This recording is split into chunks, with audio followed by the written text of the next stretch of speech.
so यो चाहिँ हाम्रो डे 6 हो अनि जुगाड चाहिँ यस्तो भइरहेछ है यो बुट जुत्ता पुरै रुजेछ हैन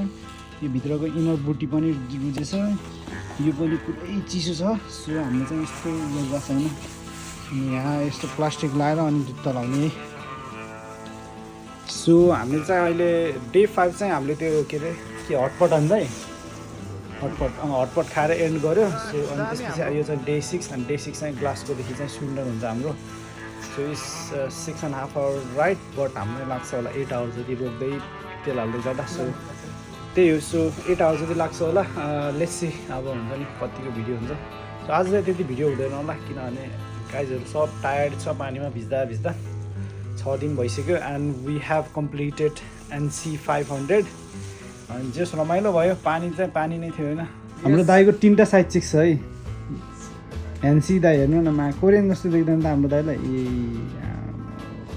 so let's see I will see you guys on the road time to go from here Hilton hotel हामी बसेको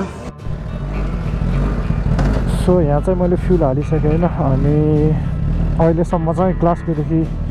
2 आवर्स जति चलाइयो रहेछ 2 आवर समथिङ मिनट अनि अब चाहिँ दाहरूलाई फोन गरेको अहिले न दाहरू कता पुग्नुपर्छ हल्का कन्फ्युजन भयो सो अब अहिले चाहिँ म म्याप लाएर हिँडिरहेको छु होइन अब हेरौँ भेट्छ कि भेट्दैन दाहरूलाई भेट्यो भने राम्रो छ भेट्यो भने पनि ठिकै छ अब के गर्नु त अझ यहाँदेखि 4 आवर समथिङ मिनटको छ हाम्रो मेरो चाहिँ सही हो हाम्रो चाहिँ बाइक त्यहाँ छैन अब चाहिँ यहाँ बसेर क्विक खाइदिने अनि त्यसपछि जानुपर्छ लगभग 4 आवर राइड छ so it's going good so far भनौँ न यो चाहिँ हाम्रो फर्स्ट लन्च स्टप भयो है केटा हो भर्खरै भेट भयो केटा हो सो एकछिन चाहिँ हामी हराइरहेको थियो कता गइरहेको थियो दाइहरू अनि म पनि कता गइरहेको थिएँ सो अहिले चाहिँ भेट भयो अब चाहिँ चट्ट खाने अनि यहाँदेखि अझै 4 आवरको हाम्रो राइड छ बाँकी अनि जस आज घाम लगाइरहेको छ सो केटाहरू इन्जोय गरिरहेको छ आज घाम लाग्यो होला होइन दाइ 5 दिनसम्म पानीमा लुत्रुपो परेको आज त हल्का घाम लाग्दिँदा त होइन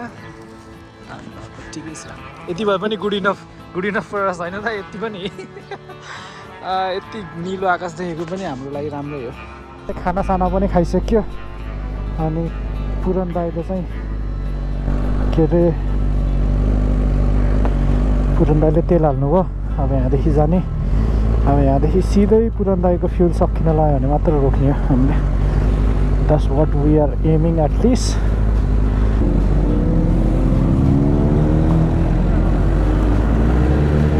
हाल्ने टाइम भइसकेको छ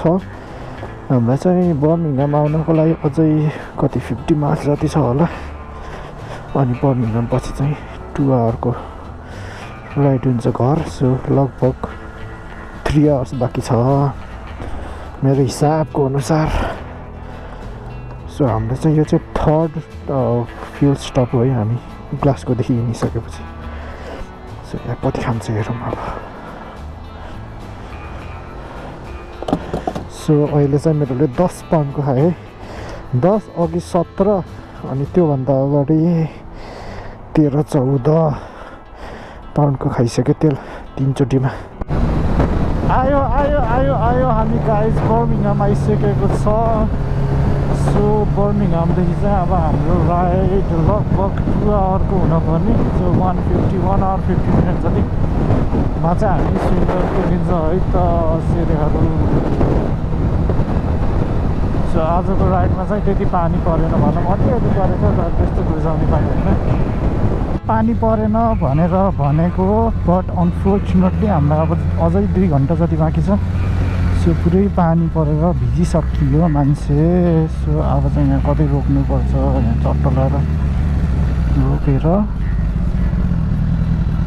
अनि भित्र बसिहाल्नुपर्छ एकछिन हाम्रो ट्रिपभरि नै पानीले साथ छोडेन है त सो फर्स्ट डेदेखि आएको पानी लास्ट डेसम्म पानी आयो क्या आज घर फर्किने बेलासम्म पानी आयो सो रमाइलो छ रमाइलो